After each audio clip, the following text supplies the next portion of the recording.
Well, my political activism didn't start until medical school. In fact, it only happened in medical school. I can remember a particular day when I was sitting, I think, in a pharmacology lecture, but it might have been a clinician giving a talk about some rare disease. And I remember thinking, well, that's a pretty rare disease. I might practice all my life and never see a case of that, which was not a reason, of course, for not learning about it, far from it.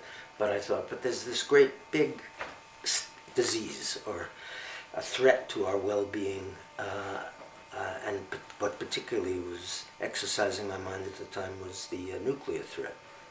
And I said, nobody's talking about it. Something's wrong.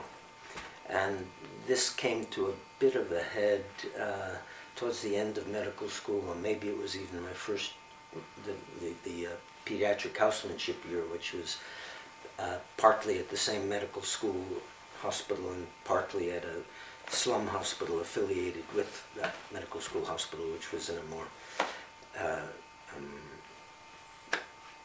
prosperous neighborhood, not prosperous, but average neighborhood. And I saw signs coming up around the medical school and the hospital saying nuclear fallout shelter all over the place. And I remember thinking that this was preparing people to accept nuclear war. And I had come across a few papers around that time. I had come across a quotation from a guy named Herman Kahn, who at the time was a member of a think tank called the Hudson Institute, as best I can remember.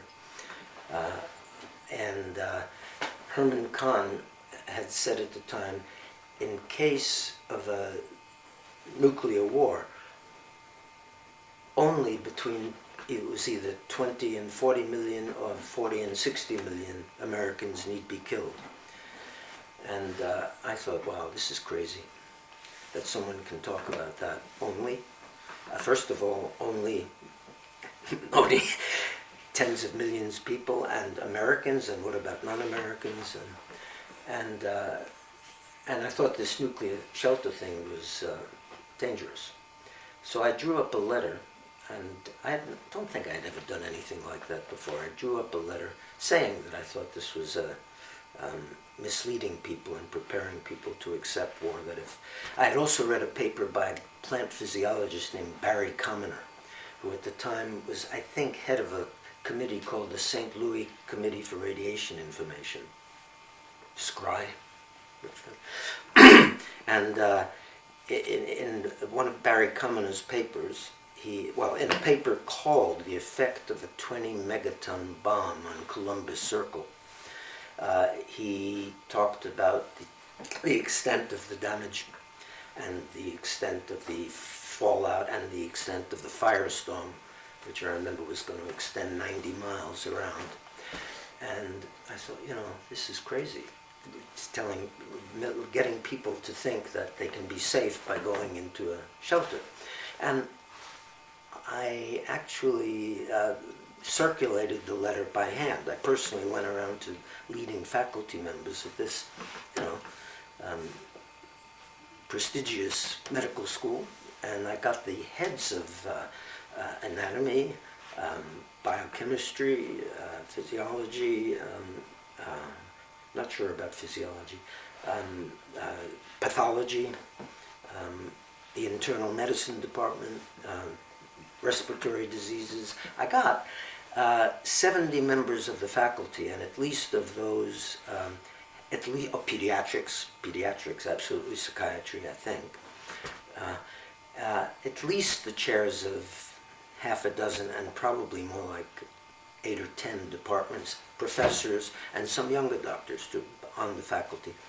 I sent this as an open letter to the head of civil defense for the city of New York, some general, and I sent copies of it to the 6 major newspapers, which in those days included the New York Times, New York Herald Tribune, and whatever other papers there were that probably don't exist today or exist in a different form, including some of the tabloids, but all of the broadsheets. Not one of the newspapers published this letter, signed by the senior faculty of a major medical school. And I thought, wow, that's interesting and alarming. And so that gave me a taste of, oh God, that's how it works, is it? And the civil defense guy didn't answer for 6 months when I got a very brief, curt reply saying, I forget how the brush-off was worded, but it was a brush-off. So that was the beginning of awakening consciousness of something wrong, and also a kind of feeling that, well, one should do something about it.